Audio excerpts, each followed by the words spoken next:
안녕하세요. 구독자 여러분. 저는 지금 아버지의 49제를 마치고 돌아오는 길입니다.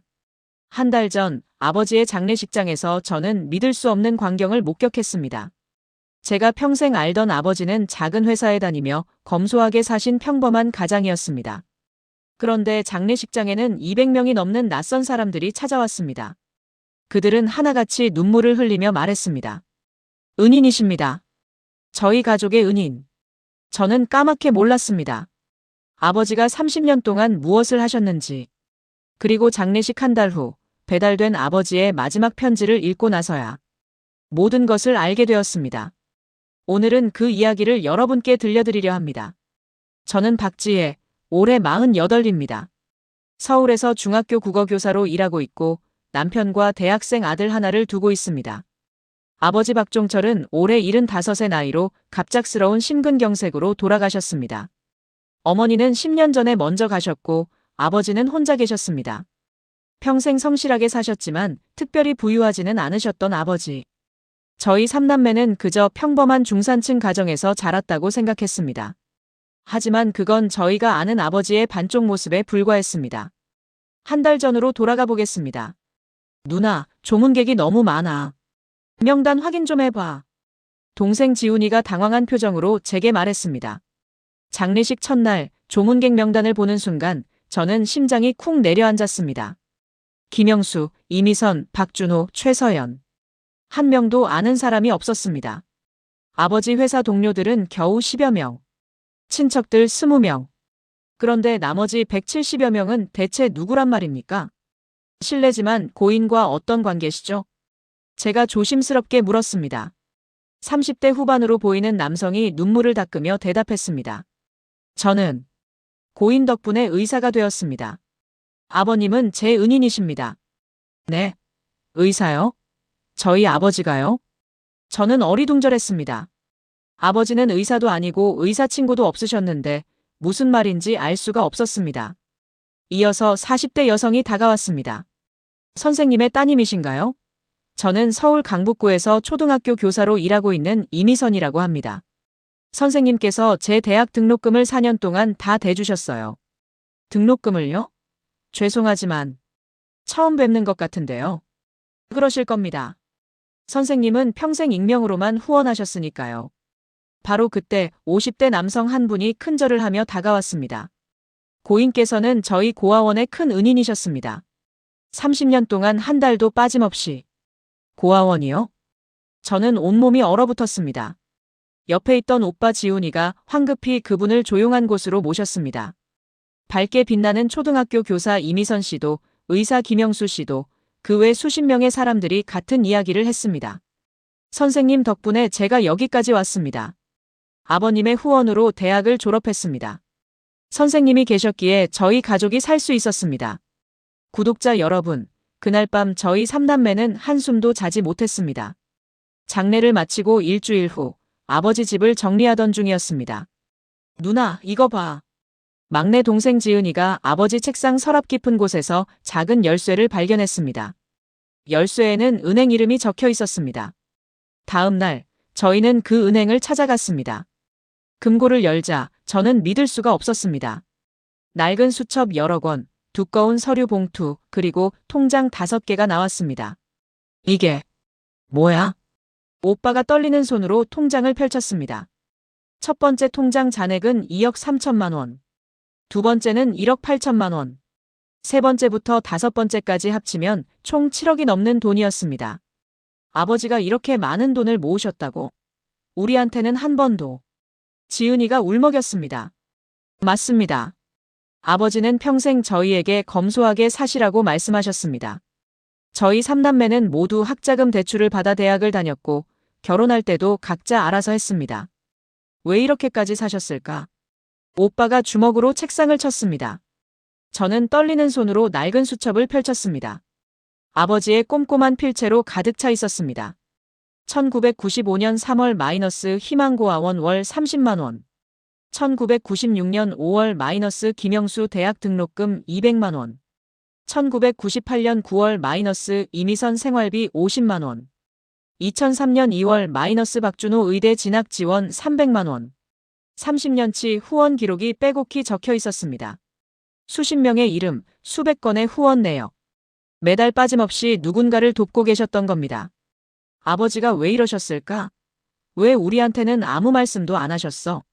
지은이가 울먹이며 물었습니다. 저는 서류 봉투를 열었습니다. 그 안에는 아버지의 옛날 사진들이 들어 있었습니다. 흑백 사진 속 어린 소년. 그 뒤에는 부산 소망고 아원이라는 간판이 보였습니다. 그제야 깨달았습니다. 아버지도 고하셨던 겁니다. 등골이 오싹했습니다. 아버지는 평생 당신의 과거에 대해 한 번도 말씀하신 적이 없으셨습니다. 저희는 아버지의 부모님, 즉 저희 조부모님이 일찍 돌아가셨다고만 알고 있었습니다. 사진을 더 뒤적였습니다. 그리고 한 장의 편지를 발견했습니다. 1968년 미국인 선교사 부부가 아버지께 쓴 편지였습니다. 종철아, 내가 서울대학교에 합격했다는 소식을 듣고 정말 기뻤단다. 우리가 너를 도울 수 있어서 하나님께 감사드린다. 내가 훌륭한 사람이 되어 이 사회의 빛과 소금이 되길 바란다. 눈물이 비오듯 쏟아졌습니다. 아버지는 받은 사랑을 평생 갚아오고 계셨던 겁니다. 당신을 도와준 선교사 부부처럼 아버지도 누군가의 인생에 빛이 되어주고 싶으셨던 거였습니다. 하지만 저희 삼남매의 의견은 갈렸습니다. 누나, 아버지 유산은 우리가 나눠 가져야 하는 거 아냐? 아버지도 우리 자식들 잘 되라고 모으신 돈일 텐데. 오빠 지훈이가 말했습니다. 오빠는 사업에 실패해 빚이 많았습니다. 오빠, 그래도 아버지 뜻이 있으실 거 아냐? 30년 동안 이렇게 후원하셨는데. 막내 지은이가 반박했습니다. 뜻? 아버지가 우리한테 한 게 뭐가 있어? 학비 한 푼 안 대주시고 결혼할 때도 축의금조차 제대로 안 주셨잖아. 오빠의 목소리가 높아졌습니다. 그건 우리가 자립하라고 그러신 거잖아. 자립? 웃기지 마. 남들 대학 등록금 대주면서 친자식들은 대출받게 하는 게 교육이야? 그 순간 제 심장이 쿵 내려앉았습니다. 맞습니다. 저도 섭섭했습니다. 아들 대학 등록금 마련하느라 얼마나 고생했는지. 아버지께 한 번만 도움을 청하려다가도 내가 알아서 해라는 말씀에 포기했던 기억이. 아버지는 우리보다 남을 더 사랑하신 걸까? 제 입에서 나온 말에 지은이가 울음을 터뜨렸습니다. 바로 그때였습니다. 초인종이 울렸습니다. 등기 우편입니다. 우편물을 받아든 순간 저는 온몸이 얼어붙었습니다. 발신인은 아버지셨습니다. 아버지께서 돌아가시기 한 달 전에 붙이신 편지였습니다. 떨리는 손으로 봉투를 뜯었습니다. 사랑하는 지혜, 지훈, 지은에게. 이 편지를 읽고 있을 너희는 아마 당황스럽고 섭섭할 것이다. 아버지가 왜 이렇게 살았는지, 왜 너희에게는 인색했는지 이해가 안 될 것이다. 아버지는 1950년 한국전쟁 때 고아가 되었다. 5살이었다. 부산 피난길에 부모님을 잃고 고아원에서 자랐다. 추위와 배고픔 속에서 죽을 뻔했던 아버지를 살려준 건 미국인 선교사 부부였다. 그분들은 나에게 밥을 주시고 옷을 입혀주시고 대학까지 보내주셨다. 그리고 말씀하셨다. 내가 받은 사랑을 다음 세대에게 전해주렴. 아버지는 약속했다. 나도 누군가의 은인이 되겠다고. 너희에게 학비를 대주지 않은 건 너희가 스스로 설 수 있는 사람이 되길 바랐기 때문이다. 아버지가 너희를 사랑하지 않아서가 아니라 너희를 믿었기 때문이다. 금고에 있는 돈은 너희 셋이 나눠 가져라. 하지만 한 가지 조건이 있다. 그 돈의 절반은 아버지가 30년간 후원했던 재단에 기부해달라. 그리고 나머지 절반은 너희가 필요한 곳에 쓰되 1년에 한 번은 누군가를 도와주기 바란다. 진짜 유산은 돈이 아니란다. 나눔의 정신, 감사하는 마음, 그리고 다음 세대를 생각하는 마음. 그게 아버지가 너희에게 남기고 싶은 진짜 유산이다.